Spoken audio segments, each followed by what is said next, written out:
Welcome to the Difference of 13. This is Chris, and I'm Teri. And we are going to be talking today about why it is important to keep your employees healthy. So as an employer, why do you think it's important to keep us healthy? I love watching you do the intros. You're like so focused in your face. If you guys aren't watching this on YouTube, please do that. I think we need to have you do the intro more often. No, let's not. I'm sorry. What was your question? Why is it important to keep your employees from stabbing you? No. Do we have that on? Do we have that recorded? Why is it important to keep your employees healthy? So that you show up to work, right? So that we can keep growing as a business. But I think those would be the monetary reasons. I think, as an employer, the reason you start a business, at least the reason why I started a business, I wanted to help people. And I think I think of my team who works for me as my responsibility. So when I look at our numbers and if we're having a slow month, my first thought is, am I still going to be able to put food on their tables? So I think the more unhealthy an employee is, the tougher that becomes. I think you actually said you looked up some numbers on that, yes. right? Nationwide, employers lose $153 billion a year on employees being out sick. Billion. Billion, yeah. That's a lot. It's a lot. It's a lot of lost productivity. It's a few shackles. Just a few. So they found some other interesting things. If you have somebody who is, kind of normal weight, healthy weight, and don't really have any chronic illnesses going on, they'll only take off 0.4 days per year. I like that number. It's a good number. If you have somebody who's overweight and has one or two sort of chronic health conditions going on, like diabetes, high blood pressure, asthma, they will take off on average 12 days a year. 12 days. Wow. That's more than most people get in vacation time. So I'd be curious how you're not a business owner necessarily, but like somebody who's like an employee, when they hear 12, they probably think, whoa, that's a lot. Or I'd be very curious their take on that. My take on that as a business owner is if that's one of my therapists, if we said that an average therapist, let's say, sees 8 patients a day, let's make it easy math and just say we charge $100 for that hour. So that'd be 12 days would be what, 96 hours? So it'd be $9,600. And then I'm also having to pay them for when they're out, right? If it's sick time. So 8 hours, so another 96 hours. Yeah. And if we said they make, let's say low end, just to make it easy, $30 an hour, it's just short of $3,000. So that's probably 12 to 14 grand that I'm out as a business owner. Right. That's that's expensive, and that's a huge hit as a small business. Especially for a small business, yeah. I mean, that's for some small businesses, that's half, or that may be their entire monthly revenue. Right. that's for a lot of people, that's half their revenue gone. From 1 month. And for the employees, think of it this way. If your employer is not getting that 14 grand, the chances of you getting a raise go down. Well, definitely. There's not that money to go around. There's not that money to go around, or, do continuing ed, or, any of those kinds of things. So as an employee, it's in your best interest not only to keep yourself healthy, but maybe help your fellow employees get healthy too. Definitely. Because you know what happens if, Ted calls in sick, somebody's got to pick up his slack. I have to reschedule all his clients. Maybe Bobby has to come in and cover clients. So that doesn't even, it's a team effort. That doesn't even bring into account the cost of lost productivity, because other people are now having to make up for that. And, right. So that's crazy. 12 days, huh? 12 days. Man. So how do we keep employees healthy? Well, isn't that the unicorn question of the world? I know. Huh? Well, because, a small business, you don't necessarily have this grand budget to pay for people to come in and do these things for you. So yeah, well, I think, the first thing as a small business that we've tried to do is obviously give our employees health care. So that's to give them access to that. We pay 100% of our employees' health care premiums, but a lot of small businesses maybe do 50% of that, but I think the first thing is giving people access to it. And then I think the next thing is education and providing opportunities for people to be active. And if we look at the number one, concern when we talk about missed days work, like we mentioned, diabetes. Obviously, if it's type 1, it's not preventable. But if it is a type 2, where it's more, maybe it's more they're overweight or they just don't exercise, aren't as active as usual. I think it's important that we give them opportunities to be active. I think I can't remember. Talking about the other day, we were talking about sitting versus standing, right? And does that, because there's this myth that the standing desk is going to save us all from obesity and all kinds of other horrible things. Right, and really the fact of the matter is that it's moving that's important. Right. So as a team here, you have an alarm where anytime somebody walks in, that's your cue, get up and move.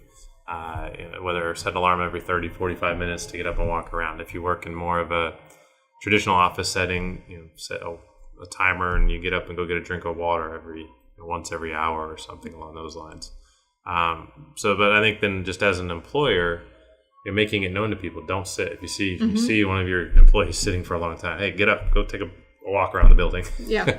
and not saying go, you got to clock out, go take a walk around the building and clock back in. Like I had one of those bosses, like, why are you up out of your desk so often? Well, because sitting for extended period of time, A, hurts right now, and B, it's going to hurt me in the long run. I think it's important for employers to understand that fostering an environment where get up, be active, move around.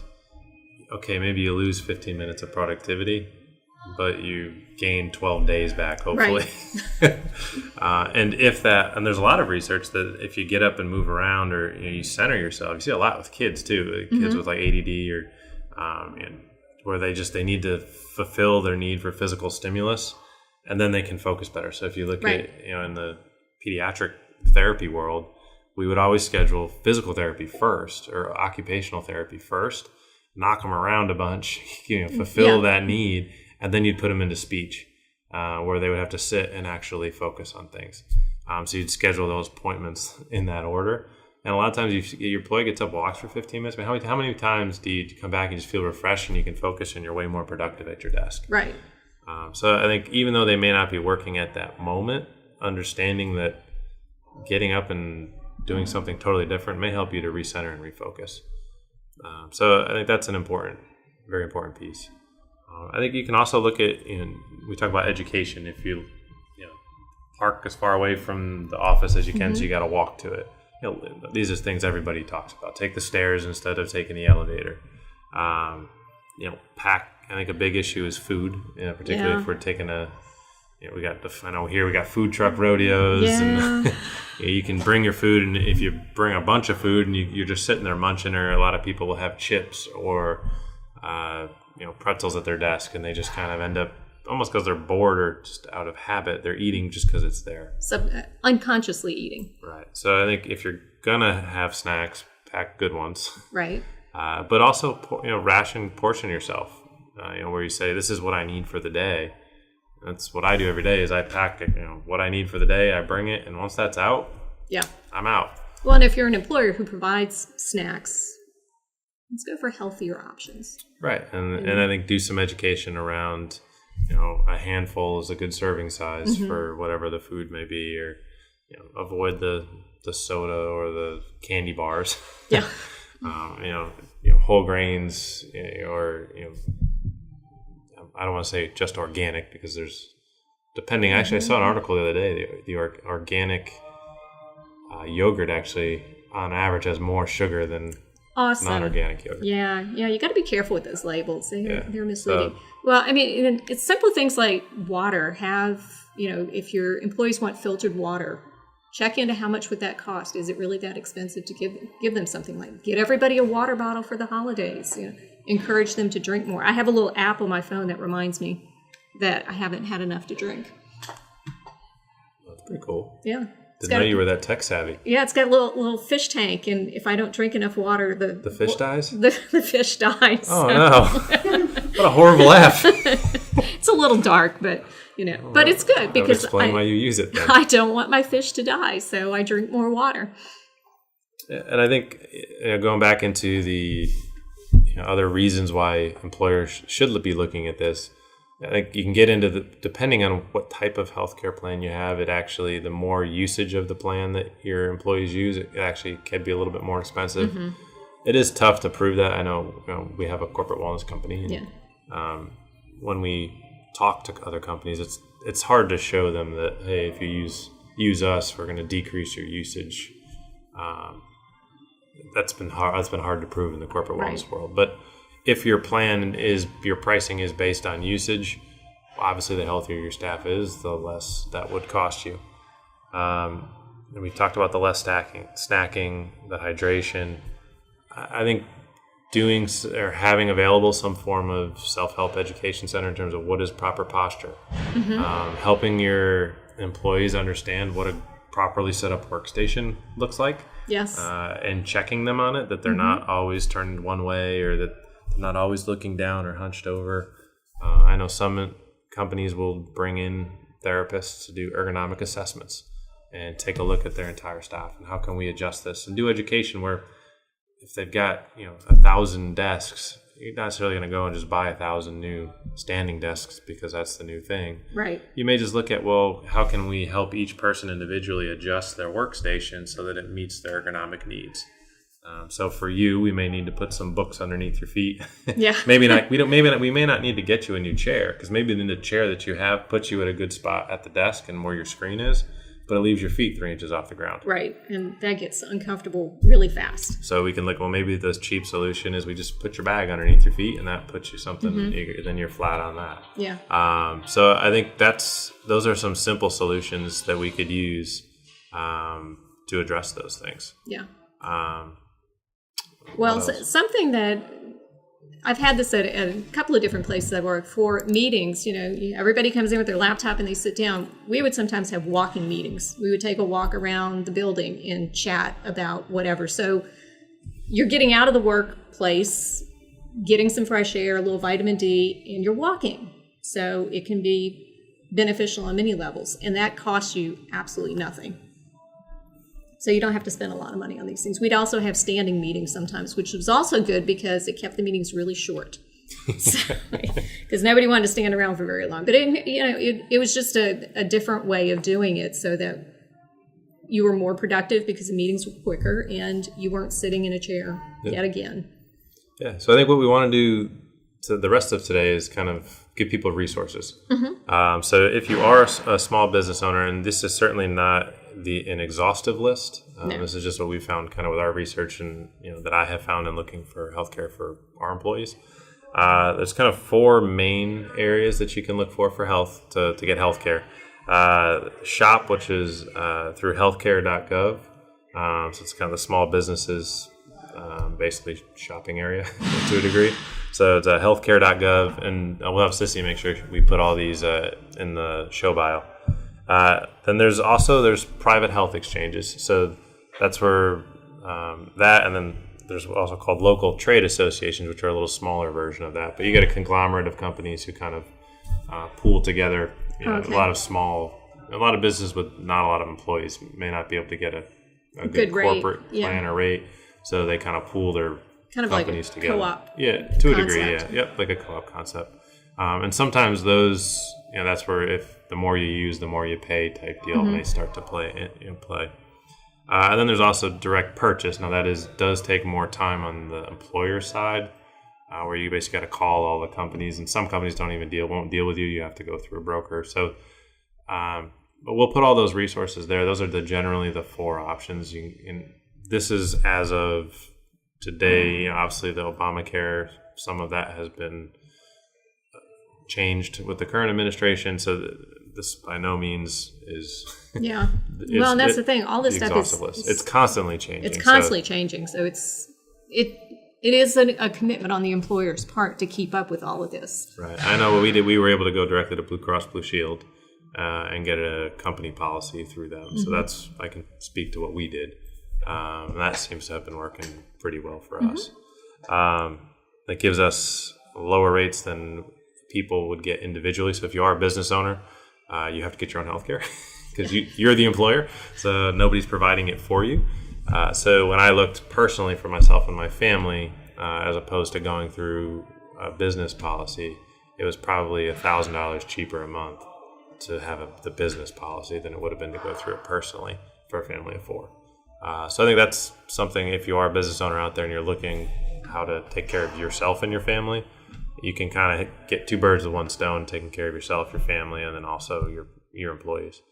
So I think that's definitely kind of probably the first one that people look at is going to be from a wellness standpoint. Do they have healthcare? Right. I think particularly as a small business, but I think looking to the future, healthcare is always evolving. And this is not meant to be a plug for our company, Long Leaf Wellness, but we are doing things a little differently. And I think people do need to be aware. We're certainly not the only place. Look around. We're happy to talk to you about what we do.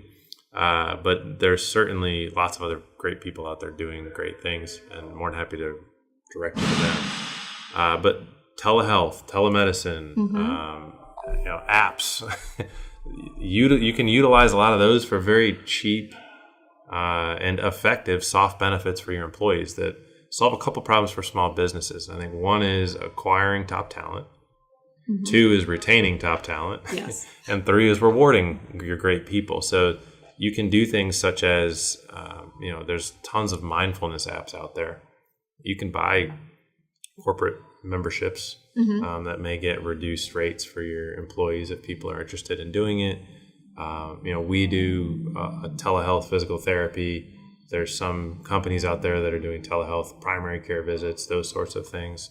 Also. Yeah, just think if you have to go, you wake up in the morning, you got a sore throat, and you don't have to wait for the doctor's office to open, call and make an appointment, drive down there, sit in the waiting room. If you could just do it from home and on your computer, it's beautiful. Yeah, it's a wonderful thing. So I think if you're a business owner, get creative.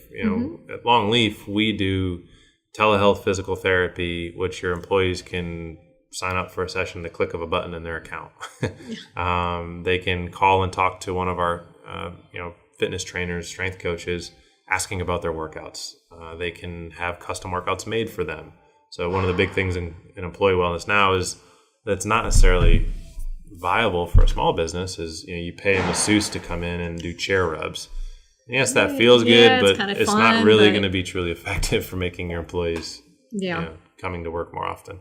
And I've done that, and it's not really relaxing to be sitting there in your office having somebody rub your shoulder. It feels nice, but it's not truly the way a massage should be. Right. So. And I think also some companies will do fitness classes, like a lunchtime 30-minute class. They may do some meditation seminars.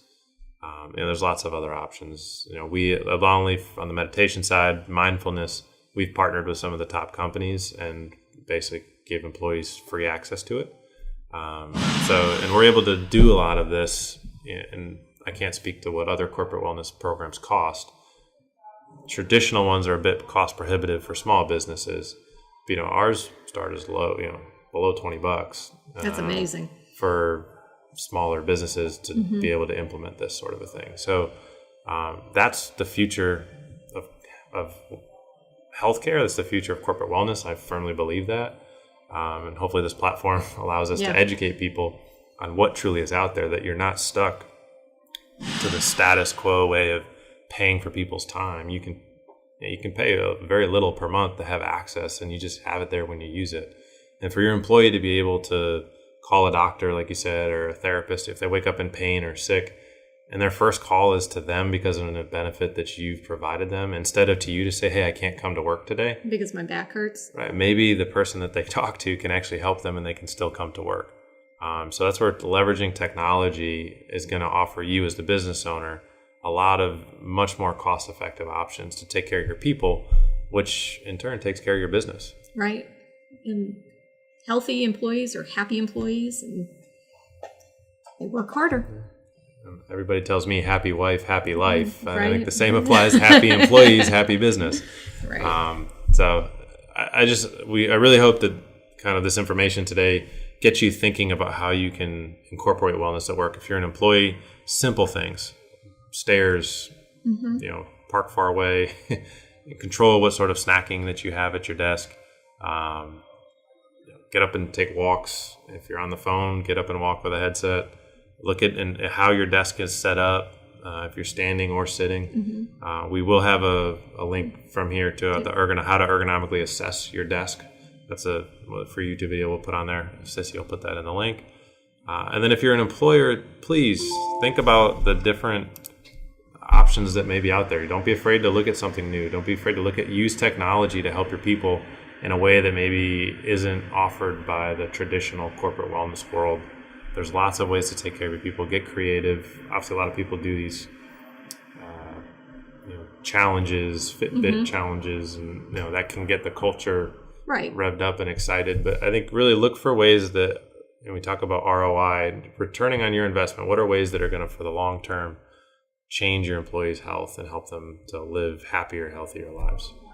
And come to work more often. Come to work more often. And no one shoe fits all. I think it needs to be customized to your company and your people. Yeah, and your corporate culture and what your employees want. Yeah. What they'll actually, because I've seen companies that roll out these plans that are great plans, but the employees don't buy into it. So you've just wasted money. So ask your people before you go spending lots of money on them. So, this has been great. Yeah, really appreciate you guys hanging out with us. Any final last words after that amazing intro? Last words, like us on whatever platform you use to listen. Give us a thumbs up, 5 stars, and leave us comments. We like to hear what you're thinking. We get to sit up here and talk and tell you all our deep, dark secrets, but we want to hear yours too. So, yeah. And tell us how much you love. Well, maybe we'll have you do a different intro each week and see which one that people like the best. Yeah, they're gonna say no. Let Chris do it. He's better. So, thanks for hanging out with us, guys. It was so much fun as always. Hope you guys have a great week, and we will see y'all next week. Bye.